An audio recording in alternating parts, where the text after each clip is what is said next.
Soror, Encuentro Feminista.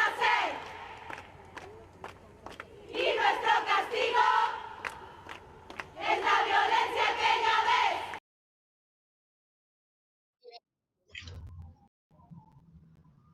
Bienvenidas y bienvenidos a tu programa Soror Encuentro Feminista. Este programa se transmite los jueves a las 7 de la noche y los domingos en su repetición a las 11 de la mañana. Al igual, a las 11 de la mañana tenemos en nuestro canal de YouTube el video vigente del programa actual. No dejes de mirarnos, no dejes de comentar, no dejes de darnos tu like. Pues bien, damos la bienvenida con el gusto de siempre a nuestro equipo técnico, a Carla Arredondo, directora técnica de este programa, y a Paris Paredes, director de producción. En la voz les saluda con un gran abrazo muy afectuoso, Tónica. Estamos en estas fechas recordando y conmemorando el Día Internacional de las Víctimas de Desaparición Forzada, recientemente este 30 de agosto. Y para ello tenemos a una invitada muy especial que ustedes ya conocen, que nos ha traído este tema al programa, a Valentina Peralta. Ella es una mujer sobresaliente frente a este grave problema. Valentina, bienvenida. ¿Cómo estás? Muchas gracias, muy bien, muchas gracias, Toika. Pues muy bien y muy atenta con este tema que desde nuestra perspectiva es el tema más importante de una sociedad. Tener presentes a sus seres amados, con vida o sin vida, pero tenerles presentes. Sí, Valentina, así es. Tenerles presente. Valentina, antes de continuar, ya te conoce nuestro público, pero porque siempre están llegando nuevos públicos, coméntanos, dinos quién es Valentina Peralta. Muchas gracias, pues buenas noches a todas y a todos. Yo soy una mujer mexicana de 62 años, común y corriente, como somos 140 millones de personas que habitamos este país. Hace 15 años, por distintas circunstancias, más casuales que de otra índole, conocí a un grupo de alrededor de 700 personas que buscaban a sus seres queridos desaparecidos. También había homicidios, había otro tipo de delitos graves. Me di cuenta que la sociedad común y corriente como nosotros tenemos que participar de manera directa, permanente, porque a veces estamos esperando que los expertos, que las personas que tienen una cauda de documentos que dicen que son expertos en ABCD, sean quienes observen y propongan resolver los problemas de nuestra sociedad. Sin embargo, no es así. La participación tiene que ser clara, directa, entregada de todas las personas que habitamos nuestro país, si queremos que lo que tenga que cambiar, cambie, lo que se tenga que detener, se detenga, lo que tenga que avanzar, avance, lo que se tenga que prevenir, se prevenga.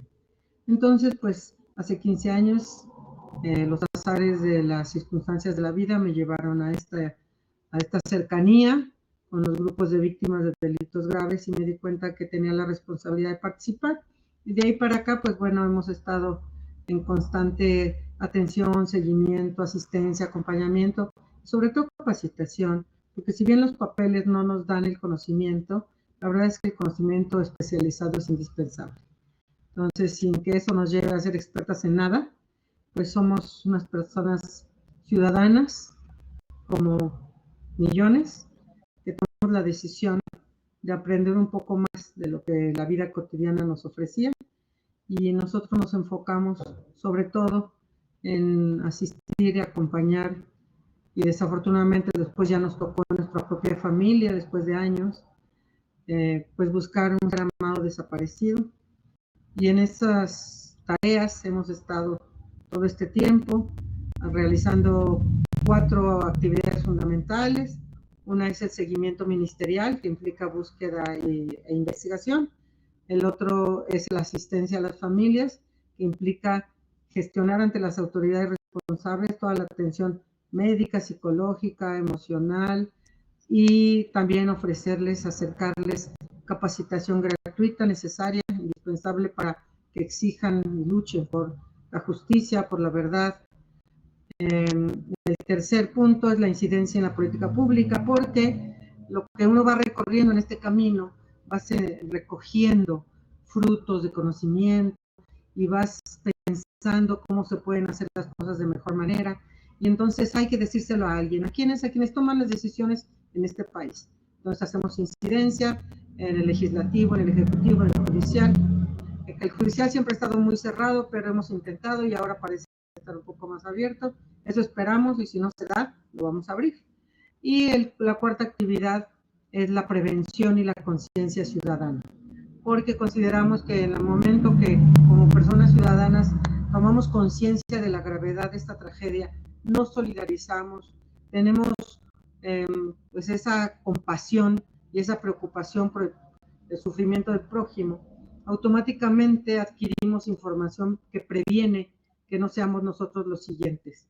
Sin embargo, no nos debe mover el temor a ser los siguientes, nos debe mover la conciencia humana de que tenemos que ver por el bien colectivo, por el bien del prójimo, y pues de esa manera es como han pasado estos 15 años más rápido de lo que lo cuento, y ahora estamos en este punto en el que participamos permanentemente en impulsar la búsqueda de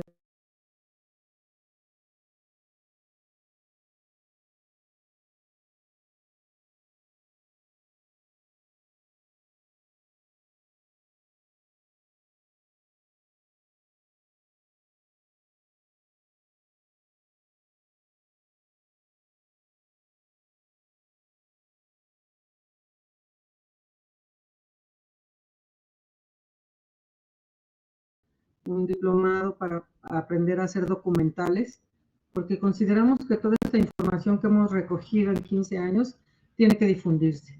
Y aunque nosotros reconocemos y agradecemos, como en este caso que ustedes nos inviten a estas conversaciones, y lo seguiremos haciendo, también consideramos que es distinto que lo hagamos las personas que estamos adentro de la panza del dragón. Pero como no conocíamos o no conocemos todavía las cuestiones técnicas, las estamos aprendiendo. Esperamos en noviembre tener nuestro primer documental en el que estamos trabajando y ya los invitaremos para que lo conozcan. Sí, claro que sí, muchas gracias, muy al pendiente de ello, de esta invitación. Pues Valentina, así es, en esta larga trayectoria ya seguro has pasado muchos momentos que, pues que donde ya va teniendo mayor visibilidad la problemática, como este día 30 de agosto, el Día Internacional de las Víctimas de Desaparición Forzada. ¿Cómo llegamos este día 30 de agosto, este reciente día 30 de agosto? ¿Con cuántas víctimas contabilizadas? ¿Con cuántas víctimas en México? Bueno, tenemos casi 33,000 personas dadas por desaparecidas y que las autoridades reconocen. Sabemos que hay ajustes que realizar en ese registro. Tal vez algunos están repetidos, duplicados, cuadruplicados, pero también sabemos que hay una gran cantidad de personas desaparecidas que nunca han denunciado a sus familiares y que no las tenemos registradas. Por lo tanto, podríamos irnos con esa cifra de casi 33,000 personas de las que ignoramos su paradero, de las que ignoramos su suerte, de las que ignoramos si están vivas, si están muertas, si están en manos de alguien siendo explotadas, usadas como mercancía, sicariato forzado, todo lo que sabemos que hacen con las personas que desaparecen y que finalmente lo que hacen es convertirlas en dinero, enteras o en partes, convertirlas en dinero. Desde el sicariato forzado, la explotación sexual, el tráfico de órganos, hay una gran diversidad de causas. Sabemos que la más destacada es el uso que hacen los grupos de delincuencia organizada de las personas jóvenes que están en edad que tienen una musculatura, una salud, una vitalidad que pueden explotar y usar para sus fines criminales. Algunos jóvenes, digo jóvenes porque de cada 100 personas desaparecidas, 80 son hombres. Algunos de ellos acudirán tentados por un dinero fácil que les ayude a tener lo que nunca han tenido. Algunos irán engañados por una oferta de trabajo que después se les revela como un cautiverio forzoso. Habrán otros que van en las carreteras y son detenidos por falsos retenes y abandonan los vehículos, se llevan a las personas. Y cada región del país tiene distintos modos de operar. Por ejemplo, en Tamaulipas, la carretera de Tamaulipas a Monterrey se caracteriza porque la mayoría de las personas desaparecidas son personas que conducían vehículos pesados y que han dejado abandonados los vehículos, inclusive con carga, y se llevan a las personas, y esto nos habla de un interés de trasiego, personas que sepan conducir vehículos pesados para trasladar cualquier tipo de mercancía, drogas, armas, personas que migrantes o nacionales que son trasladadas de un lado a otro. Y te lo digo porque tenemos varios casos donde los grupos de delincuencia organizada, después de llevarse a las víctimas, han tenido el descaro de ir a sus casas a pedir sus licencias o documentos. Tenemos el caso de una persona que se la llevan aquí en las carreteras de México, pero su licencia para poder manejar en Estados Unidos estaba en su casa. Entonces fue gente de la delincuencia a recoger esa licencia, y eso te dice claramente que lo pretendían utilizar para que llevara productos a Estados Unidos o trajera de allá. Entonces, todo esto nos dice que este día en que se señala en este sentido, es un día que no debería existir. No debería haber víctimas de desaparición en ningún lugar.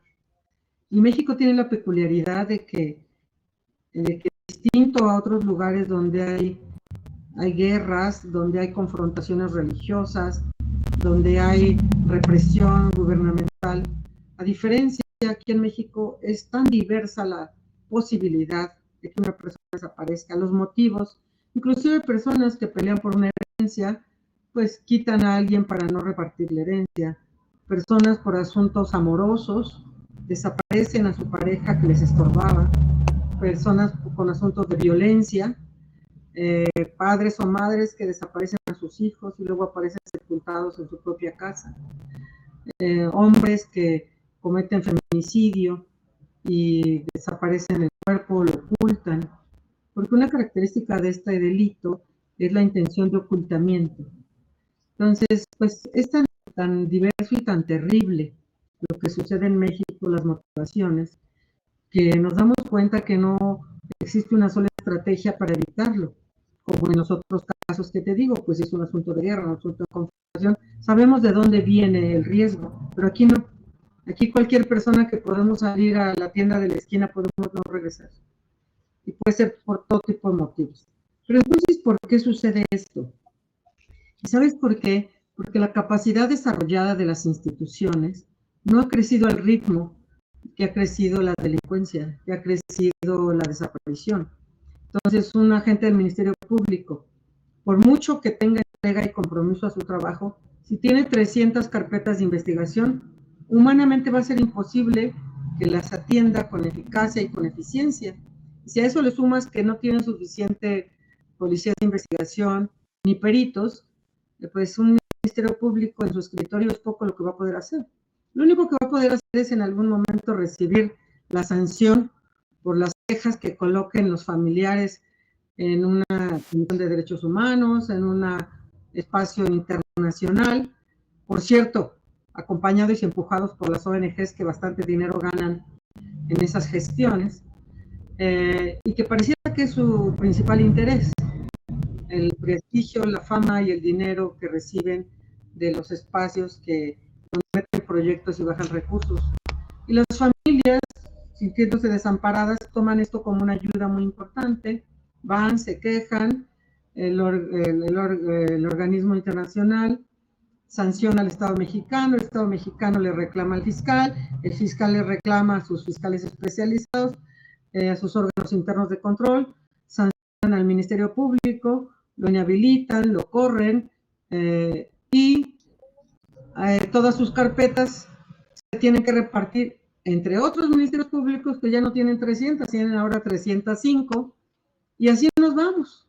Entonces, lo que nosotros vemos es que estas estructuras que existen actualmente se tienen que revisar, actualizar y hacerlas a la medida, y hacerlas de tal forma que realmente sirvan para la realidad de nuestro país. Entonces, no hay que desdeñar ningún tipo de apoyo, ni nacional ni internacional, pero hay que entender cómo corre este flujo de leyes y de derecho internacional y nacional, cómo corre, porque a veces nos estamos dando un balazo en el pie. Entonces, pues todo esto es una complejidad muy grande, y en este Día Internacional nosotros vemos el ahínco de las familias en todo el país.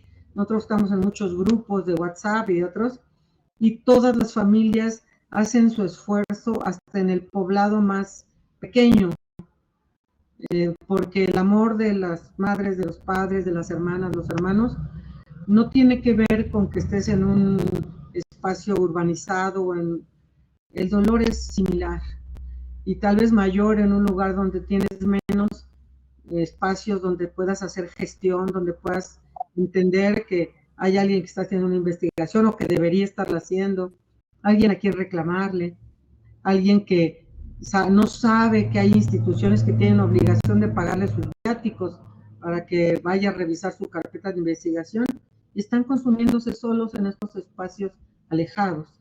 Pero en todos los casos hemos visto que el ahínco y que el amor profundo no se disminuye. Muchas personas creen que cuando ya pasa el tiempo, las familias olvidan o se conforman, pero quienes somos madres, padres, sabemos que la necesidad de saber que está bien, o que está vivo, que está viva, o que están muertos, es una necesidad diaria. Diario te duermes con las manos vacías diciendo, ojalá mañana sepa algo. Y aunque no concilies el sueño toda la noche, al otro día ves amanecer diciendo, ojalá hoy sepa algo. Y así pasan días, semanas, meses, años, y muchas compañeras o compañeros mueren sin saber qué pasó con sus hijas y sus hijos. Por lo tanto, es súper fundamental, es importantísimo que el gobierno actual voltee a ver el fortalecimiento de sus propias instituciones, porque mientras no las fortalezcan de una manera matemáticamente verificable, esto no se va a poder resolver. Y a lo que me refiero matemáticamente verificable es que ningún ministerio público debería tener más de 20 carpetas de investigación, ninguno. Y deberían tener asignados policías de investigación especializados en búsqueda de personas desaparecidas, porque esto es muy especializado. Entonces se tienen que conformar estas estructuras institucionales de tal manera que su trabajo se optimice, que su trabajo se pueda multiplicar. Y si no, realmente pues estaremos ante una simulación. Sí. Tengo dos preguntas, pero la primera es, frente al mundo, ¿cómo nos encontramos? Sin afán de menospreciar lo que vivimos en México frente a estos delitos, pero ¿cómo nos encontramos con respecto al mundo, a otros países, a otras sociedades? Bueno, hasta donde yo sé, porque tampoco es que tenga toda la información, pero hasta donde yo sé, por todo lo que interactuamos con los espacios internacionales, con los grupos con los que nos reunimos, no solo nacionales, también personas de otros países que han padecido también sus temporalidades de gran desaparición, como Argentina, como Chile, como España, pues nos damos cuenta por el intercambio de información que nosotros tenemos un modo o una circunstancia muy singular. No se puede comparar ni equiparar a lo que ha sucedido en otros países. Por lo tanto, aquí tenemos que innovar, aquí tenemos que observar con claridad, con valor, para llamarle a todo por su nombre y para afrontar la circunstancia sin matizar, sin tratar de disminuir, sin tener miedo a las estadísticas y a los números, sino reconociendo que si esa es nuestra realidad, esa es la que tenemos que intentar resolver cada día y no otra. Entonces, ¿cómo estamos frente al mundo en tema de desaparición? Pues a mí me parece que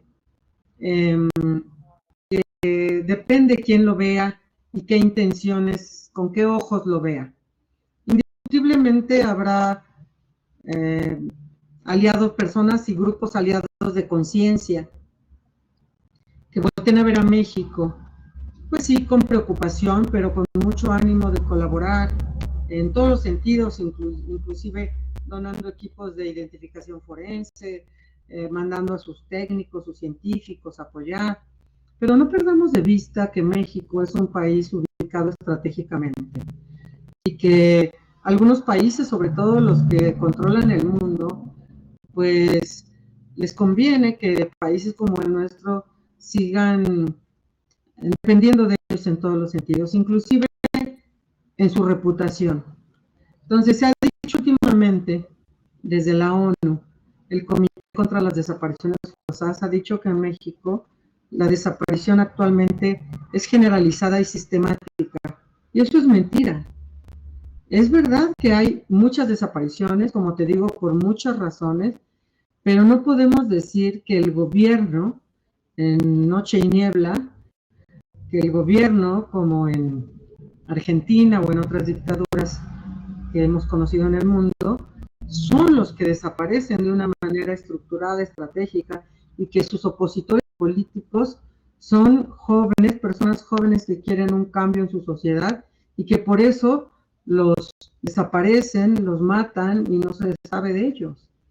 Los torturan, los ponen de tratamiento a los demás. O sea, no dudo, por supuesto, que hay algunas personas que trabajan para el gobierno que por su cuenta y para sus fines personales o de un pequeño grupo, o porque están aliados con la delincuencia organizada, pues nos pasó con García Luna. No hay que verlo, era nuestro secretario de Seguridad Nacional y era socio y protector del cártel de Sinaloa. Eso no lo podemos olvidar. Ahí está la prueba. Pero de ahí a que digamos, la presidenta y los secretarios de Estado, si Valentina dice algo, la van a esperar afuera de su casa y la van a desaparecer, o si Toika dice algo también, o sea, hay una diferencia. Entonces nosotros nos preguntamos por qué con tanta insistencia, en este caso el comité señala y repite esto, que es mentira. Y pensamos pues que siempre hay combinaciones políticas internacionales donde pues es conveniente tener a los países, un país como México, pues con Damocles en el pescuezo, ¿no?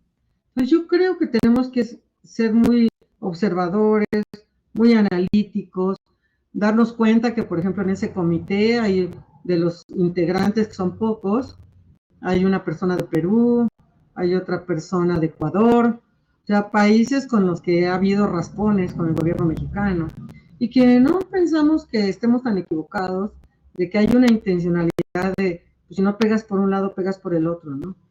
El gobierno mexicano tiene la responsabilidad de resolver esto. No importa quién lo inició, bueno, sí importa, pero no es justificación de que nos heredaron esta tragedia. Si tú asumes el poder y asumes tu responsabilidad en el pacto social de tomar la presidencia de la República, de tomar el gobierno, la organización administrativa de un país, lo recibes con todo, lo bueno, lo malo y lo peor. Entonces, claro que el gobierno de México es el responsable actualmente de resolver, pero no debemos dejarnos arrastrar por las olas, las corrientes submarinas siempre hay que tratar de pensar con un poco con un poco de preocupación o un poco de interés de, a ver, ¿por qué me están diciendo esto una vez, 2 veces, 3 veces? ¿Cuál es la intención? ¿No? Y los que estamos, te digo, permanentemente inmersos en esta temática, sabemos qué sí es cierto y qué no es cierto. Qué sí es cierto y se está exagerando, qué sí es cierto y se pretende disminuir, como cuando se pretendió disminuir las cifras del Registro Nacional de Personas Desaparecidas hace 2 años. O sea, no estamos para aplaudir en un sentido o en otro a ningún grupo, ni persona, ni gobierno, pero sí tenemos que ser muy claros, tenemos que ser un grupo muy claro, personas, mujeres claras, de decir, no tengo que creer lo que me cantan las sirenas en el oído, tengo que mirarlo, analizarlo, yo misma hacer mi análisis y tener mis propias convicciones, tener mis propios razonamientos, y comprobarlos con el día a día, con el cotidiano, porque hay muchos teóricos de las leyes, del marco jurídico, que tienen, te digo, grandes reconocimientos y hablan de una manera muy pomposa, pero que jamás han ido a una búsqueda, que jamás se han metido a una fosa común en las exhumaciones, que jamás se han llevado a dormir a su casa a una víctima que viene a buscar a su familiar y que no tiene dónde dormir, jamás lo ha sentado a su mesa a comer un plato de sopa. Todas esas personas teóricas de escritorio, pues poco pueden aportar a la realidad operativa para resolver esto. Me parece que es muy importante conversar entre las personas que estamos en la línea de fuego, que estamos en pie a tierra, que como no somos nadie ni nada importante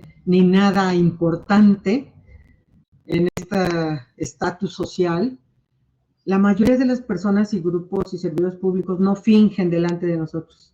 Y como no fingen porque nos ven como alguien que no les implica un riesgo, nosotros tenemos más imágenes verdaderas que las que a veces se tienen en las grandes mesas de los organismos internacionales o de Ginebra o de los espacios, aquí mismo en el país, que se hacen grandes simposios con puras personas que todo lo han visto a través de una pantalla o lo han visto en los artículos de una ley, pero que no lo han vivido. Y para saber qué opinar o qué proponer, hay que estar, hay que vivirlo, hay que arriesgarnos a no dormir, hay que arriesgarnos a llorar de impotencia, de rabia, de compasión, hay que arriesgarnos a compartir el pan y la sal, pero pues para eso también se necesita recorrer el camino. Sí, esto y ese camino es tan doloroso y tan difícil que realmente se lleva la vida de las personas involucradas. Las personas involucradas dejan ahí su vida, como tú lo has señalado en un principio. Fíjate Sí. que desde los programas pasados nos han llegado algunos comentarios y nos preguntan, más bien te preguntan, si el delito de desaparición forzada ha sido reconocido a través del tiempo. ¿Cómo tú señalaste en la primera parte de tu intervención cuáles son los motivos para la desaparición? La pregunta que nos hace el público es, ¿cómo ha sido la desaparición, digamos, de Esto último no te lo escuché. No te escuché lo último de cómo ha sido la desaparición en qué. ¿Cómo ha sido la desaparición o las desapariciones en el tiempo? Si se ha ido modificando o sigue una línea. Me refiero a lo siguiente que nos comenta el público. Antes se decía que desaparecían a los niños, a las niñas o a las personas para sustraerle los órganos. Como que fueron los primeros casos de desaparición, ¿no? O decían, te va a robar el robachico. Estamos hablando de, ¿qué será, Valentina? ¿Hace 30 años, 50 años? Pero esto ha ido creciendo. se ha ido diversificando y la realidad de nuestro país también es otra. Yo tengo 62 años y jugábamos en la calle y a veces no nos veían nuestras madres y padres 5 o 6 horas seguidas porque andábamos de vagos jugando por todos lados. Y ahora uno no ve a su hijo media hora o 10 minutos y ya estás, porque ha cambiado el ejercicio de la violencia, ha cambiado el tejido social. Antes, si uno andaba de vago, el vecino te decía, oye, ya vete a tu casa, tu mamá te está buscando, ¿no? Había otro tejido social, uno sabía cómo se llamaba don Tomás de la recaudería, don Beto de las tiendas de abarrotes, ¿no? Y ahora es muy difícil, en algunos poblados que todavía son pueblos, todavía se conocen las personas, pero en las ciudades a veces no sabes ni quién vive en el departamento de arriba ni en el de abajo, no te importa además. Entonces, ha cambiado mucho, México es muchos Méxicos en varios sentidos. Territorialmente es un México distinto vivir en Tijuana que vivir en Chiapas. Y en el tiempo también. Entonces, esas diferencias territoriales, por estar cercanos a un país como Estados Unidos, por estar cercanos a los países de Centro y Sudamérica, por estar en un espacio de costa, o sea, todo eso son variables enormes. Pero además en el tiempo ha cambiado mucho nuestro país. Antes había, sobre todo pensamos que el tejido social, el sentido humano existía, y conforme uno se va bombardeando por la ansiedad por el estatus, por la ansiedad por las cuestiones materiales, cada vez hay más deshumanización, porque lo que las personas quieren es tener lo que alguien tiene y que esa persona carece. Entonces, también las redes sociales te proyectan, te enseñan, te muestran vidas que no es la tuya, y que algunas cuestiones de esas otras vidas que te muestran tú las ansías, y casi para tener esas cuestiones materiales ocupas dinero.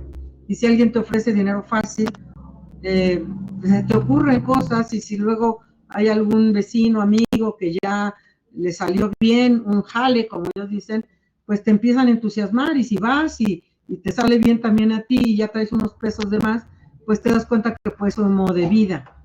Pero todo eso pues va avanzando a un ritmo. Nos parece que lo más grave que le sucedió a este país fue en el 2006. Porque en el 2006 el presidente Calderón tomó la decisión de declararle la guerra al narcotráfico. Ahora sabemos que le declaró la guerra a ciertos grupos del narcotráfico, no a todos. Y a lo mejor la lógica básica, simplista, fue fortalecemos a uno y que se ponga en orden todo y tenga a los otros más chicos bajo control, porque va a ser el tigre, ¿no? Porque va a ser el león de la jungla. Pero dice él que no lo sabía, pero es muy difícil que una persona en la presidencia no sepa qué hace su hombre de confianza. Tal vez, como decidieron que el Rápido y Furioso y meter armas con chip para, según ellos, saber dónde andaban, y les pareció una buena idea, aunque era una idea simplista y criminal, también les pareció bien fortalecer a un grupo criminal para que aplacara a los más chicos.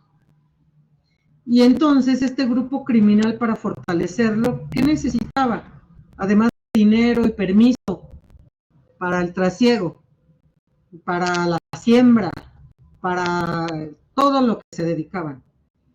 Pues necesitaba manos, necesitaba seres humanos que empuñaran esas armas, que cargaran esos trailers, que montaran esos laboratorios.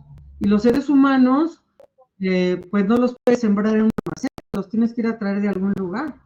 Entonces, en el momento que se autorizó, o se autoautorizó García Luna a ser socio del cártel de Sinaloa, autorizó que fueran a cazar como maripositas a la cantidad de jóvenes del pueblo, gente común, pues para que les sirviera de ejército. Y te digo, unos tal vez ofreciéndoles, hemos escuchado muchas entrevistas que se han hecho con personas detenidas, y algunos te dicen claramente cómo se hacía. Ya en otra ocasión les platicaremos esto, pero muy rápido te digo, por ejemplo, en Michoacán, llamado Pajacuarán, nos decía un jovencito en ese entonces de 16 años, que iban 3, 4 de un grupo delincuencial. En ese entonces era la familia michoacana, luego fueron los caballeros templarios, y ahora pues, el cártel Jalisco Nueva Generación. Todos estos espacios que se han apoderado este último grupo, iban a estos pueblos, y la gente vive en la miseria. Entonces iban a los bailes, y se agarraban a uno, que ya conocían estos lugares, y le decían, ¿quiénes de aquí que están en el baile son los más entrones, los más aventados, los más broncudos? Pues esos 3. Se los llevaban al rinconcito. Oye, que tú eres aquel, mira, te vamos a dar tanto. Y pues los otros entusiasmados, pues mira, andamos en la troca, yo que ando con los zapatos rotos, andamos en la troca, me dan una bolsita con cocaína, me dan un cohete nuevo, pues ya soy aquel. Y si ahí se iban a otro baile, y dice que en los bailes es donde armaban, o sea que en un mes tenían 50, 70 o hasta 100 jóvenes. Este muchachito me decía que él empezó cuidando el sembradío, luego lo ascendieron y le tocaba asaltar, y luego lo ascendieron y le tocaba cortar lenguas de los chivas, de los que delataban. Yo le decía, ¿cuántas lenguas has cortado? Dice, pues más o menos como 300. Y era un joven de 16 años. Entonces, la atrocidad de que desde el gobierno se le permitiera a los grupos de delincuencia organizada ir a reclutar, a llevarse a los jóvenes por las buenas o por las malas, porque no todos querían ir, pues nos llevó a esta catástrofe. No es lo mismo que entre los grupos de delincuencia se organicen a que tengas la venia del gobierno federal. Y eso hay que decirlo con todas sus letras. Entonces, en el 2006 se destapó el permiso para llevarse a las personas que necesitaran para usarlas en lo que necesitaran. Otro jovencito nos platicaba que ellos llegaban de los enfrentamientos con las autoridades. Algunos quedaban muertos en el camino, pero otros llegaban a estos lugares donde los concentraban y les daban droga, alimentos. Ya les tenían ahí, dice que un grupito de muchachitas entre los 12 y los 17 años, que también se las habían ido a secuestrar de los caminos, de las escuelas, de las desaparecidas. Hay muchas mujeres desaparecidas, jóvenes, y se las llevaban para la satisfacción sexual en el grupo, en aquellos lugares lejanos, y pues ellos ya con la agitación de la violencia, del enfrentamiento, con la droga adentro, pues claro que las usaban como mercancía. Y ellos también estaban siendo usados como mercancía. Solo te cuento estas atroces anécdotas para que te des cuenta de la magnitud, de cómo se ha ido transformando y por qué. Nosotros, muchos estamos convencidos que esto se detonó por las equivocaciones garrafales del 2006, de la presidencia de Calderón, por supuesto la sociedad de García Luna con los grupos, y claro que al fortalecer al cártel de Sinaloa y ellos poder capturar a todos estos jóvenes hombres y mujeres, que iban a hacer los otros cárteles, quedarse de brazos cruzados y dejarse achicar. Decían, pues si ellos están haciendo esto, nosotros también. Entonces los Zetas empezaron a hacer lo mismo en Veracruz, en Tamaulipas, en Nuevo León, llevarse a los hombres y mujeres que ellos necesitaran para lo que quisieran hacer. Tenemos en el grupo la investigación de 12 jovencitas desaparecidas entre el 2009 y el 2011, por los mismos delincuentes, el mismo grupo se las estuvo llevando, y sabemos, y eran de los Zetas, entonces sabemos que ellos, para poderse equiparar al grupo que estaba siendo protegido por el gobierno federal, pues hicieron lo mismo. ¿Y quiénes pagaron esas cuentas? La población. Si tú te das cuenta, el 95 o 97% de las personas desaparecidas, pues son personas del pueblo, de la clase media, baja y más baja.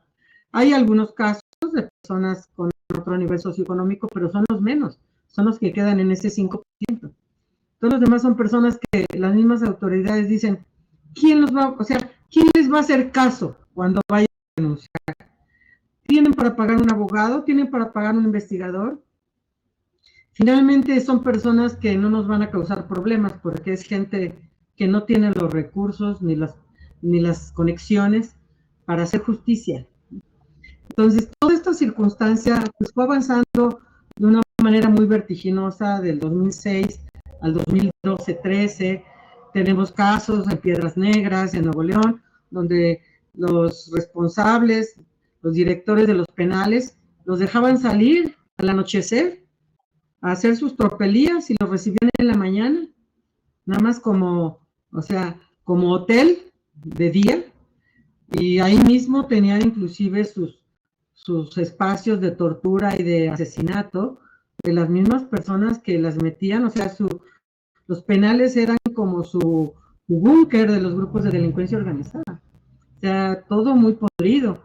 ¿Y por qué se permitía? Porque si lo permitía el de un lado, ¿por qué no el del otro?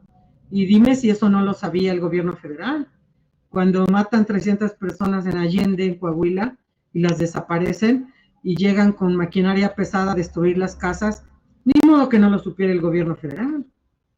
Pero esa permisividad, la impunidad, siempre genera repetición y agravamiento. Si se comete un delito, es como la violencia intrafamiliar. Empiezan por un quítate babosa, unas miradas de pistola, te dejan de hablar, al rato te empujan, al rato te mientan la madre, al rato te tiran al piso, al rato te patean, al rato te matan, al rato te desaparecen. Y es que así es la violencia, siempre tiene hambre, siempre come más. Entonces, si desde el gobierno se permite esa violencia, claro que con el paso del tiempo y en corto tiempo come más. Y se dan cuenta que, ¿por qué sucede eso en México? Porque se puede, sin justificar la responsabilidad del gobierno actual. Es distinto de tener un tren que viene a 5 kilómetros por hora que uno que viene a 300 kilómetros por hora. Entonces, en estos 15 años, pues la velocidad de la delincuencia, del crimen, de la permisividad y la impunidad, pues va agarrando velocidad. Entonces, también parar esto no es posible en un sexenio ni en dos. Y a mí me parece que una manera importante en que se podría ir parando es fortalecer las instituciones. Mientras no se contemple una estructura institucional en que un ministerio público lleve un máximo de 20 carpetas de investigación, todo lo demás pues son palabras y buenas intenciones. Sí, de alguna manera es lo mismo, ¿verdad? Se permite al no hacer esta regulación también y este apoyo a las instituciones, como bien lo señalas, para la investigación, para continuar revisando el delito. Es un embrollo, es una maraña difícil. Por un lado la precariedad, por otro lado el Estado, por otro lado las instituciones, y los grupos criminales continúan viviendo, nutriéndose, creciendo. Hace unos años, cuando todavía estaba en el gobierno de la Ciudad de México, el doctor Mancera, que era el gobernador, decía que aquí no hay cárteles, aquí no hay grupos organizados de delincuencia. No, los reportes recientes dicen que hay más de 26 cárteles, más de 26 grupos de delincuencia organizada. Entonces, esto era una falsedad, fue una falsedad todo el tiempo, porque han estado presentes. Sí, es que mira, a veces las autoridades piensan que negando una realidad deja de existir. Y al contrario, si la niegas, fortaleces a esos grupos. Porque si alguien tiene un grupo de delincuencia organizada en la Ciudad de México y oye a las autoridades decir, aquí no hay delincuencia organizada, automáticamente se siente protegido y fortalecido, ¿no? Entonces, la autoridad tiene que reconocer la realidad y no lo han hecho de manera voluntaria. Todos los avances que ha habido y todas las estructuras que se han fortalecido ha sido por el impulso de las familias, de los grupos que nos organizamos, de la sociedad. No ha sido voluntario. Yo empecé aquí en esto en el 2011 y no existía en la ley la víctima, no existía. Solamente era el delito, el probable responsable y la sanción. Y la víctima, pues ya, ¿qué hacemos? Pues ya es víctima. Nosotros luchamos para que existiera la Ley General de Víctimas. Logramos avanzar en todos, aprender cómo se tenía que impulsar una ley y logramos que el Congreso aprobara la ley, el legislativo, tanto diputados como senadores. Cuando se le pasa a Calderón para que la publique, él haciendo uso de su facultad de veto, la veta antes de irse.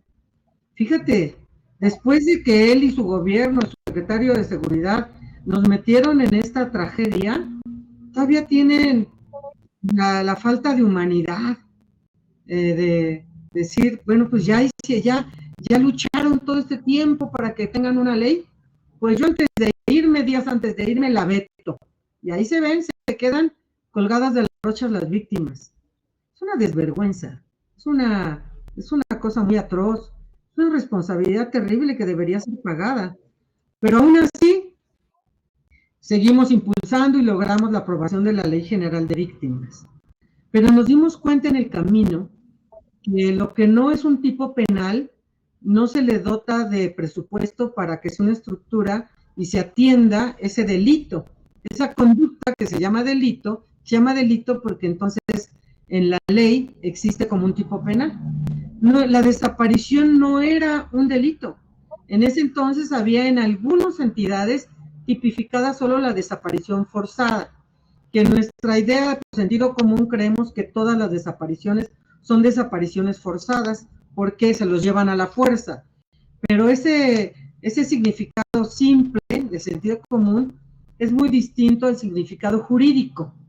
Por lo tanto, la desaparición forzada es un tipo penal donde actúa el Estado para desaparecer a la persona, ya sea de manera directa, indirecta, por aquiescencia, por protección. La pueden cometer desaparición forzada las personas que son empleadas del gobierno, personas del Estado, o los particulares protegidos por estos. Pero nos dimos cuenta que la mayoría de las personas desaparecidas eran víctimas de lo que antes se llamaban levantones. Es que le dieron un levantón. ¿Quién? Pues en la esquina platicando, llegó una camioneta con gente armada y se lo llevó. Lo levantó y se lo llevó. Entonces iban a denunciar las familias y decían, pues es que le han pedido dinero. No, pues no está secuestrado. Seguramente le van a dar una golpiza, lo van a dejar por ahí tirado, seguramente andaba con la esposa de alguien, pero pues no le puede iniciar ninguna averiguación previa. En ese entonces eran averiguaciones previas, porque pues eso no es un tipo penal, no es un delito. Entonces, lo que hicimos después de tener la Ley General de Víctimas fue luchar para que existiera una ley especializada en desaparición. La luchamos por años. Y en los gobiernos siempre hay personas aliadas de conciencia. Aunque la ideología del gobierno, de sus jefes, no esté tan en el sentido de la justicia, siempre hay personas que te encuentras de todos los colores de cachucha política que se suman a la lucha. Afortunadamente en el camino hemos encontrado muchas, en cualquier filiación política que ha gobernado este país, y se han sumado a estos esfuerzos. Ahí en ese entonces el subsecretario Campa fue una persona aliada, porque ellos sacaron una propuesta de ley de desaparición que nada tenía que ver con lo que se necesitaba, pero se dejaron aportar, se dejaron proponer, y la ley que conseguimos fue una ley muy distinta a la que ellos proponían como gobierno, una ley muy completa, muy idealista, pero muy necesaria. Y lo primero que luchamos, porque no tenían la disponibilidad y la disposición para hacerlo es que hubiera dos tipos penales en esta ley. Por eso se llama Ley General en materia de desaparición forzada de personas, desaparición cometida por particulares y del Sistema Nacional de Búsqueda. Así se llama nuestra ley, porque entonces queda el tipo penal de desaparición forzada, que ya te dije en qué términos es, y desaparición cometida por particulares. Esto quiere decir, cualquier persona que es desaparecida por alguien que no es un agente del Estado, es una desaparición por particulares.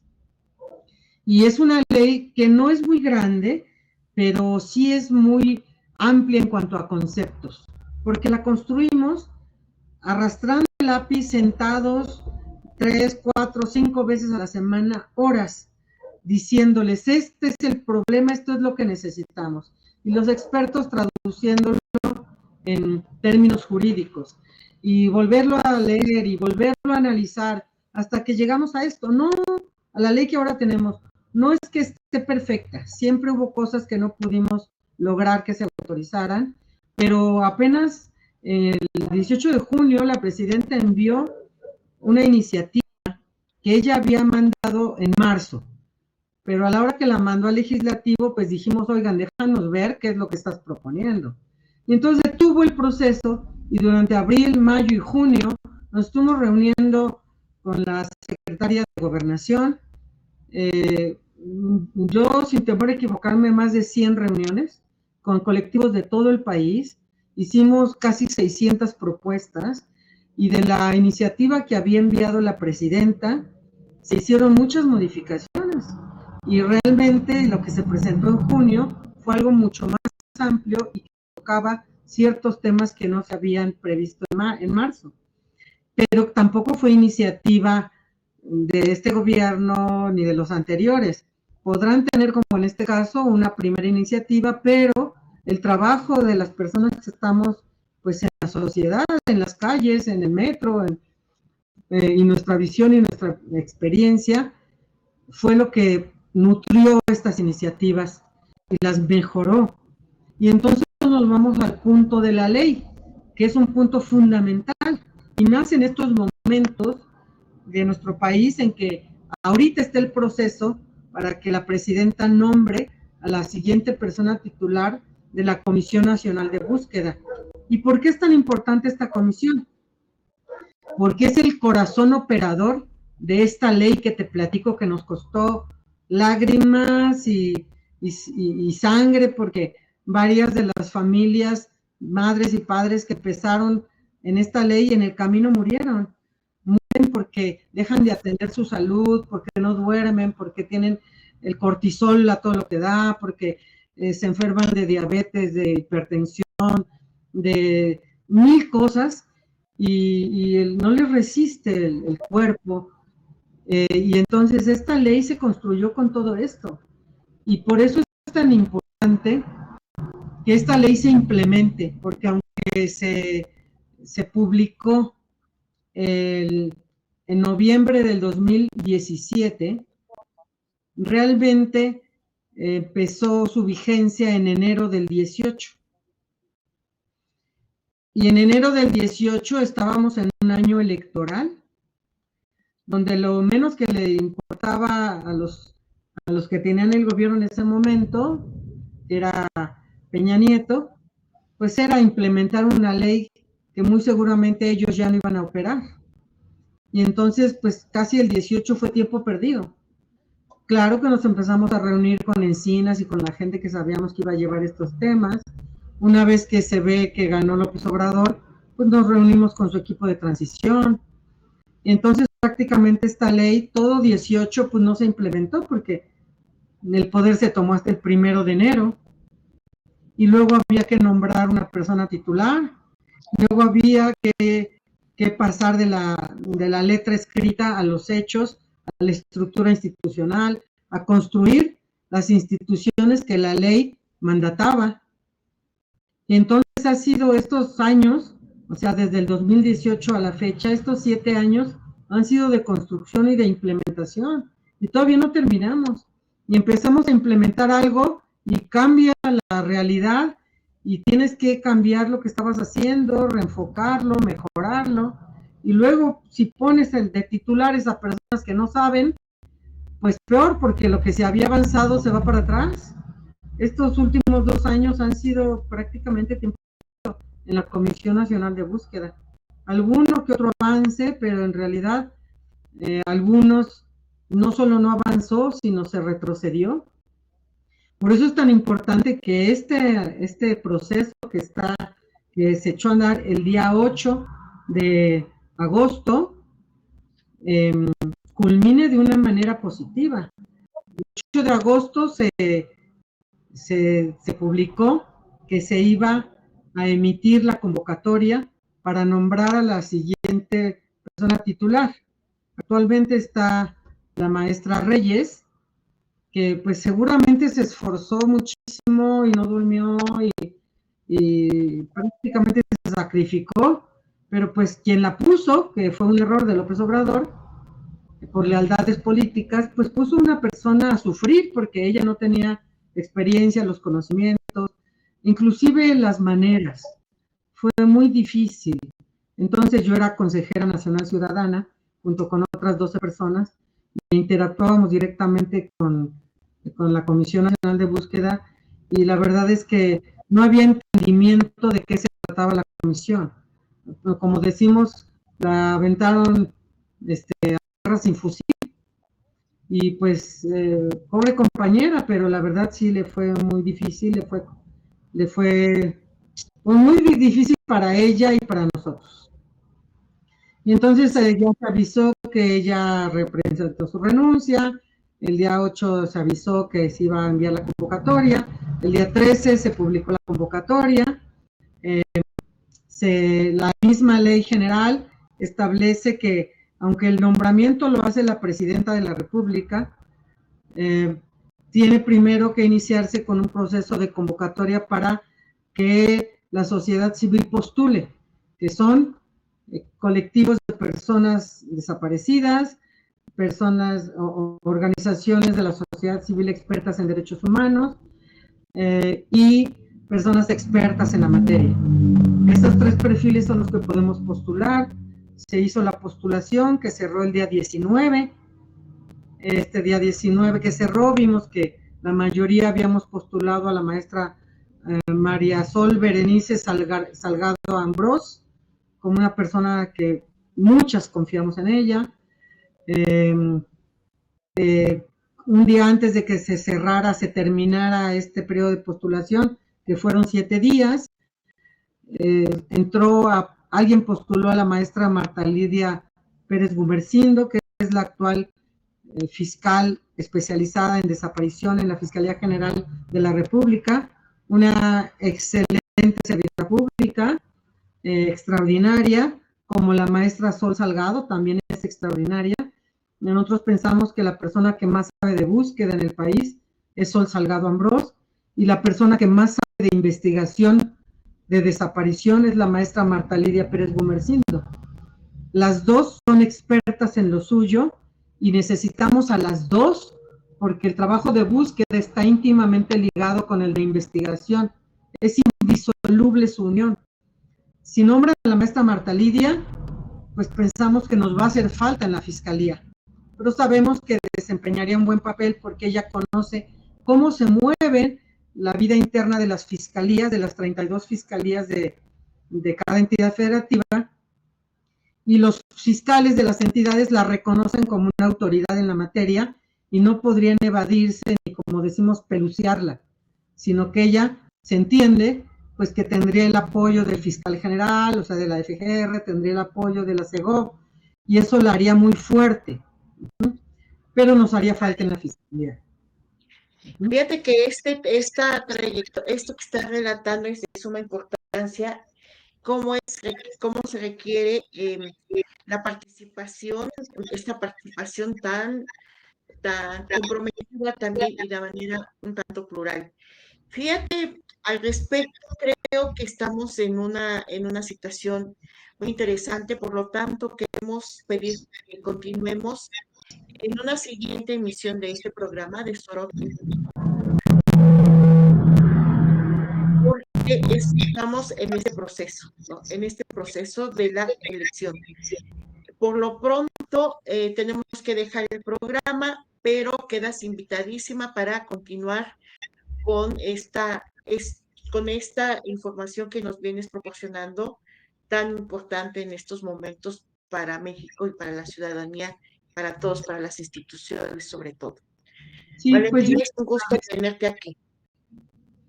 yo les agradezco esto. Nada más decirles que el 10 de septiembre la presidenta nombrará a la siguiente persona titular de la Comisión Nacional de Búsqueda y esto afectará positivamente, esperamos, a todo este tema tan terrible a nivel nacional y a toda la población. Muchas gracias por la invitación y quedo atenta para continuar la plática.